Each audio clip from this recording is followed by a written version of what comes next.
Hello everybody, today I'm going to be doing 25 bookish facts about me. I've been seeing this tag type of video going around BookTube lately, and a lot of my friends have been doing it, like Reagan, and I just finished watching her video, and I'm like, I gotta do this for myself because it's such a good idea. You guys get to know a little bit more about me and my bookish world that I'm in, and also you may share some of these bookish facts with me as well, so that's really cool, so we can bond. It's kind of like a bonding exercise. You and me bonding via YouTube camera. Very nice.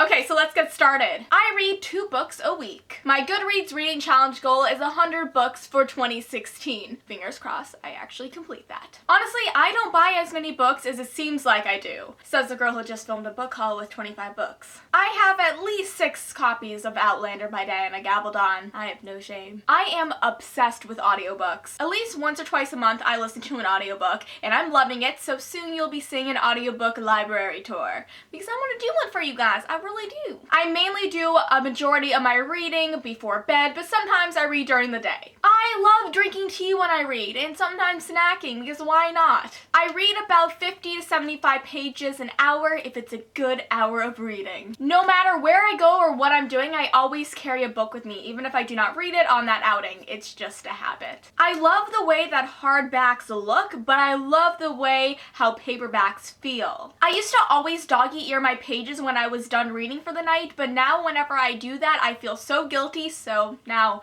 I use a bookmark. Now as in the last few years, because I was shamed for that. Currently, my favorite bookstores include Brookline Booksmith in Boston and Anderson's Bookshop in Chicago. My favorite genres are historical fiction and fantasy, without a doubt. I hate mass market paperback books. No. Yes, I do have mass market paperback books of some of the Outlander series and Game of Thrones series, just because those books are huge. If I carry around the other book, it's gonna be like a workout. Like I'm carrying weights around in my bag. No, thank you. Honestly, I don't usually read contemporary novels. I hardly do, and when I do, they're usually adult books or new adult books. I don't know why. It's just the thing. Sometimes in the summer I feel like doing it, so I do it. But sometimes, usually in the winter, I never do it. I try to make friends with bookstore employees, so whenever I go there, which is more than once a week, I have a friend to talk to. I want to write my own book. Someday. Hopefully, it will happen and be published. So who knows, you may see my book in the bookstore one day. You'll be like, hey, she's my friend. I totally fangirled when I met Cassandra Clare and Veronica Roth because they're queens. Honestly, books don't really smell like anything to me. A lot of people say that, oh my gosh, this book smells so good. But honestly, I sniffed the book and I'm like,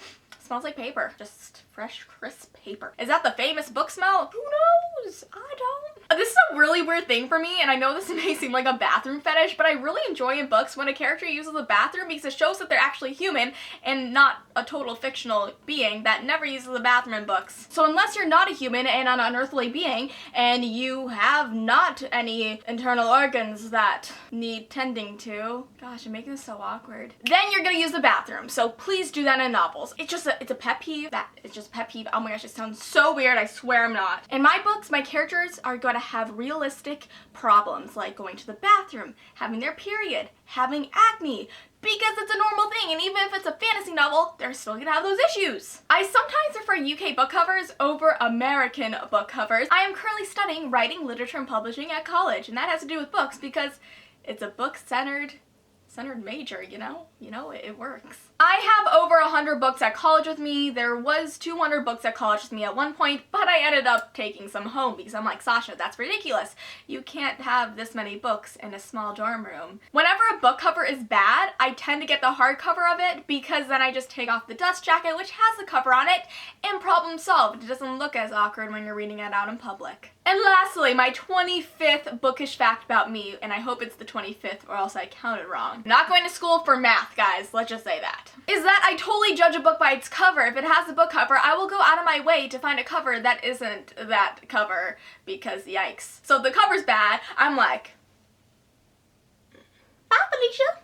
I'm an awful human, but that's okay because I'm probably not the only one who thinks that way. Let me know down below what are some of your bookish facts about you. Do we have some of the same ones, different ones? Do you have some crazy ones like the bathroom one, like mine? Anybody? Please? Am I the only one who thinks that way? So let me know down below. Let's get to know each other a little bit more. So that is all for today's video. I hope you guys enjoyed it. Thank you for watching, and I'll see you next time. Bye!